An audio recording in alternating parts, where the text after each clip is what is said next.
প্রিয় ভাই ও বোনেরা, বসরা নগরীতে একজন কাজী সাহেব বাস করতেন। তার ছিল একজন কন্যা। সে কন্যা কোনো একদিনই মাহফিলে দান সৎকার ফজিলতের বর্ণনা শুনে খুব প্রভাবিত হলো। একদিন এক ভিক্ষুক তাদের বাড়িতে এসে কিছু সওয়াল করলো।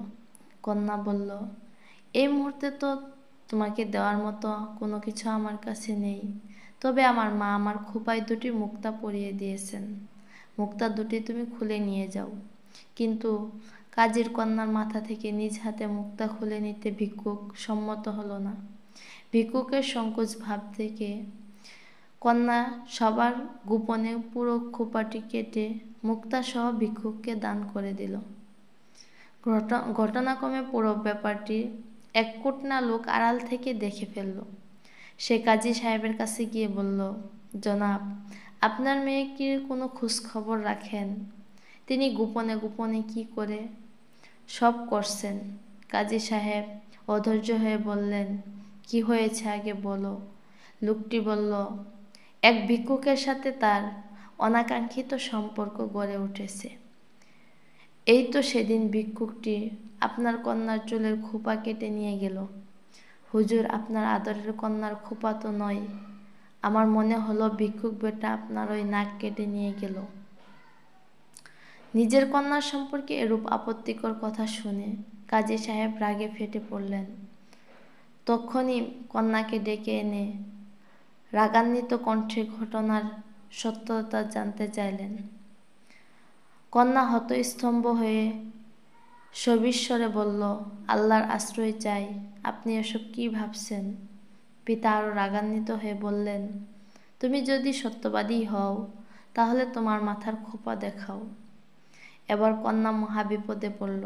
মনে মনে প্রমাদ গুনল, কিন্তু আল্লাহর উপর ছিল তার দৃঢ় বিশ্বাস।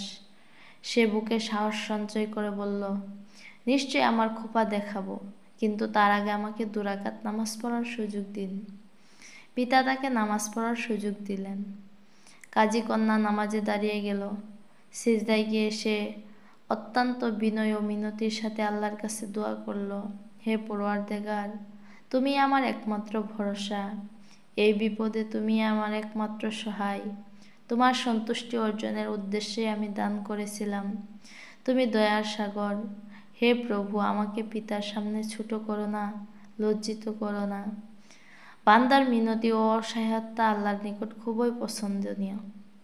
স্বাভাবিক নিয়ম হলো, কারো কাছে যদি কোনো জিনিস না থাকে, চাই সে জিনিস যতই সাধারণ ও স্বাভাবিক হোক, সেই জিনিসের প্রতি সে বেশি দুর্বল হয় এবং সেই জিনিস অর্জনের জন্য সে খুবই আগ্রহী হয়ে থাকে। আল্লাহর বিষয়টিও তাই।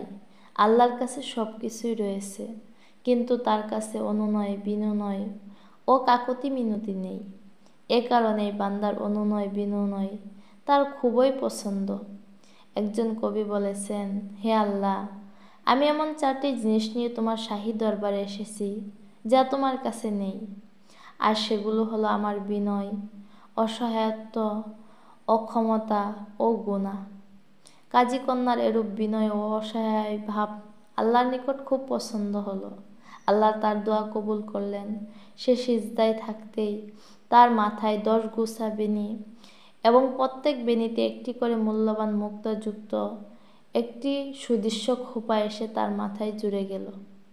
এরপর কন্যা পিতার সামনে এসে দাঁড়ালো। পিতা তো কন্যার মাথায় খোঁপা দেখে নির্বাক হয়ে গেলেন। কিছুক্ষণ পর তিনি বলে উঠলেন, যে একটি নেকি করে আল্লাহ তাকে 10 গুণ প্রতিফল দেন। এরপর কাজী সাহেব সেই কুটনা লোকটিকে শাস্তি দিতে চাইলেন, কিন্তু মেয়ের অনুরোধে তাকে ক্ষমা করে